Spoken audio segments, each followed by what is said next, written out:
Welcome to a new episode of An Ordinary Review with PJ.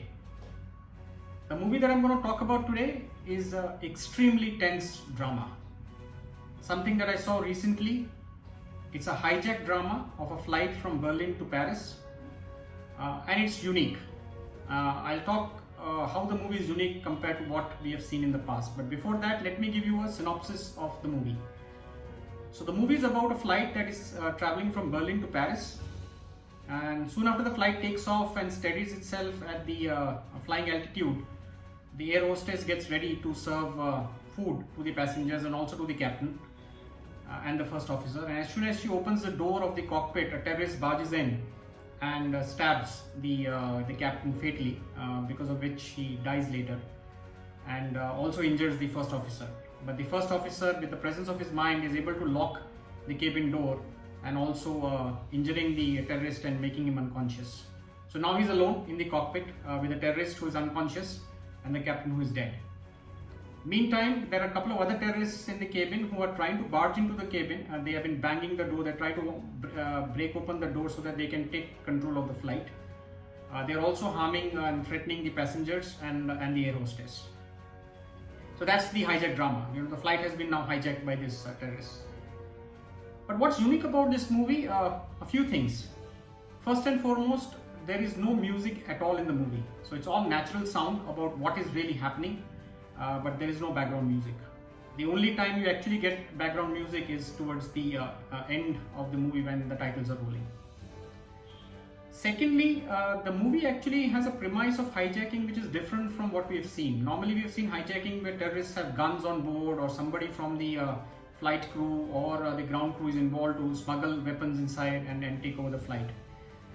This one had the terrorist carrying only glass bottle shreds. So they had a glass bottle, they must have broken the bottle, they have those glass shreds with them, and with that they fatally stabbed the captain and also injured the first officer. So the onboard weapon actually is nothing but glass pieces.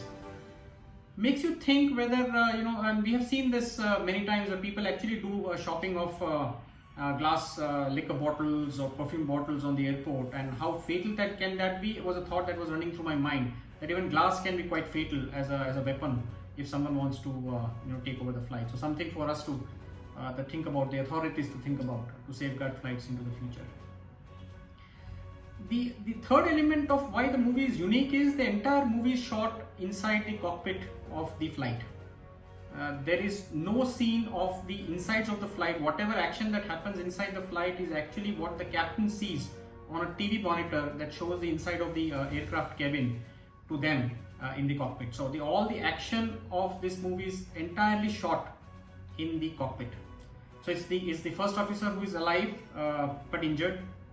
It's the captain who's dead, and it's the terrorist who's unconscious, who later gets obviously regains his consciousness and creates problems. But that's it, so the entire thing is shot inside the cockpit cabin. So it's claustrophobic in terms of the tense drama that unfolds, in terms of the action that happens. It also gives you a ringside view of what really happens in terms of the flight protocols, of how the flight is actually goes through their procedure for takeoff, flying altitude, and eventually landing. So for the first time you actually get a very detailed look at the entire flight protocol of how a flight is actually managed. So that was a learning for me.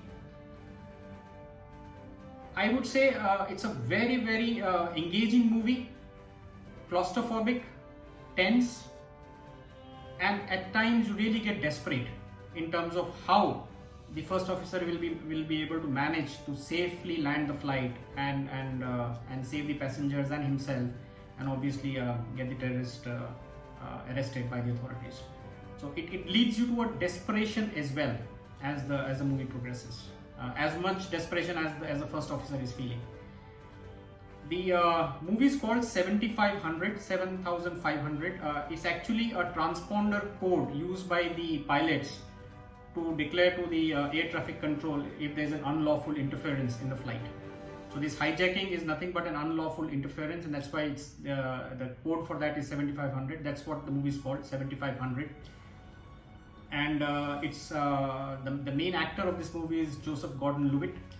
You would have seen him in the Batman series, and also the movie The Walk, where he was the person who was actually walking tightrope walking between the buildings. So he's the same actor, and he's acted beautiful. He's a first officer who is now in charge of the flight when the captain is dead, and how he actually tries to take charge of the situation. At the same time, he's helpless because the terrorists have the glass shreds as their weapon, and they have injured him. So his one hand is not working. He has to manage everything with the only other hand that is good.